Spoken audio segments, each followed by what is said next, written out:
விசாரிச்சீங்கல்ல, அவனுங்கள கண்டிப்பா உங்கள்ட்ட சொல்லி இருப்பாங்க. சின்ன பசங்களாவே இருக்கு. ஏங்க வீடியோ இப்பதான் பார்த்தோம்ல. ஈரோடு கருங்கல்பாளையம் பகுதியை சேர்ந்தவர்கள் சிவா சத்யா தம்பதியர். இவர்களுக்கு ஆதித்யா என்ற 12ஆம் வகுப்பு படிக்கும் மகனும் ஒரு மகளும் இருந்தனர்.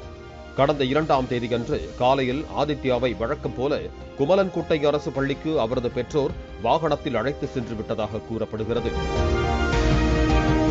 பின்பு மாலை 5:30 மணி அளவில் பள்ளிக்கு வெளியே ஆதித்யா மயங்கி கிடப்பதை பார்த்த அப்பகுதியில் இருந்தவர்கள் 108 ஆம்புலன்ஸிற்கு தகவல் தெரிவித்துவிட்டு ஆதித்யாவின் பெற்றோருக்கும் போனில் தகவல் தெரிவித்திருக்கிறார்கள்.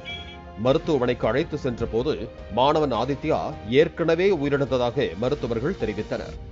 இதனை கேட்டு ஆதித்யாவின் பெற்றோர் அதிர்ச்சி அடைந்தனர்.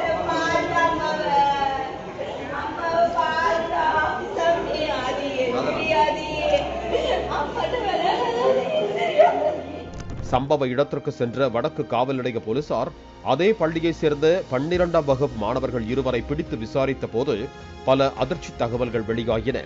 சம்பவத்தன்று ஆதித்யா பள்ளிக்கே செல்லாமல் வெளியே சுற்றி வந்தது தெரிய வந்துள்ளது. பள்ளியிலேயே பல கேங்காக சுற்றித் திரிந்த மாணவர்களிடையே ஏற்கனவே முன்விரோதம் இருந்ததாக கூறப்படுகிறது. பள்ளி முடிந்த பிறகு அங்கு நின்று கொண்டிருந்த சில மாணவர்களுக்கும் ஆதித்யாவிற்கும் ஏற்பட்ட சண்டையில் காயமடைந்த ஆதித்யா மயங்கி விழுந்துள்ளார். இதனால் பதறிய அங்கிருந்த மாணவர்கள் ஆதித்யா மீது தண்ணீர் தெளித்து பார்த்தும் பேச்சு பூச்சு இல்லாமல் கிடந்ததாக கூறப்படுகிறது. இதனை கண்ட அப்பகுதியினர் உடனே ஆதித்யாவின் பெற்றோருக்கும் ஆம்புலன்ஸிற்கும் போன் செய்திருக்கிறார்கள். இது அனைத்தும் அடுத்த நாளே ஆதித்யாவின் பெற்றோருக்கு தெரிய வந்துள்ளது.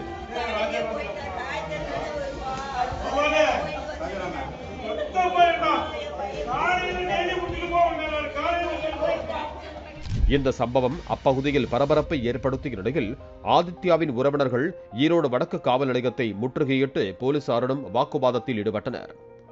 தனது மகன் பள்ளிக்கு வரவில்லை என பள்ளி சார்பில் தங்களுக்கு தகவல் கூட தரவில்லை என ஆதித்யாவின் பெற்றோர் குற்றம் சாட்டி இருக்கிறார்கள்.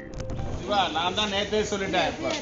இப்ப நாங்களாம் உங்ககிட்ட போய் சொல்ல அவசியம் இல்லை. சீனியர் இருக்காரு, எல்லாம் இருக்கிறாங்க, பெரிய ஆளுகள் எல்லாம் இருக்கிறாங்க. புரியுதா? உணர்ச்சி வசப்பட எல்லாருக்கும் எமோஷனல் ஃபீலிங்ஸ் இருக்கும். நீங்க இருக்க. தனது மகனை அடித்து கொலை செய்த சக மாணவர்களை கைது செய்ய வேண்டும் எனவும் அதுவரை உடலை பிரேத பரிசோதனை செய்ய கையெழுத்திட மாட்டோம் என்றும் ஆதித்யாவின் பெற்றோர் தெரிவித்தனர். இதனைத் தொடர்ந்து போலீசாரும் பள்ளி நிர்வாகமும் இறந்த மாணவனின் உறவினர்களிடம் தொடர்ந்து பேச்சுவார்த்தையில் ஈடுபட்டு வருகிறார்கள். பாலிமர் செய்திகளுக்காக ஈரோடு செய்தியாளர் ரவிக்குமார். பிளே ஸ்டோர் மற்றும் ஆப் ஸ்டோரில் இருந்து பாலிமர் செயலியை QR கோடு மூலம் பதிவிறக்கம் செய்யுங்கள்.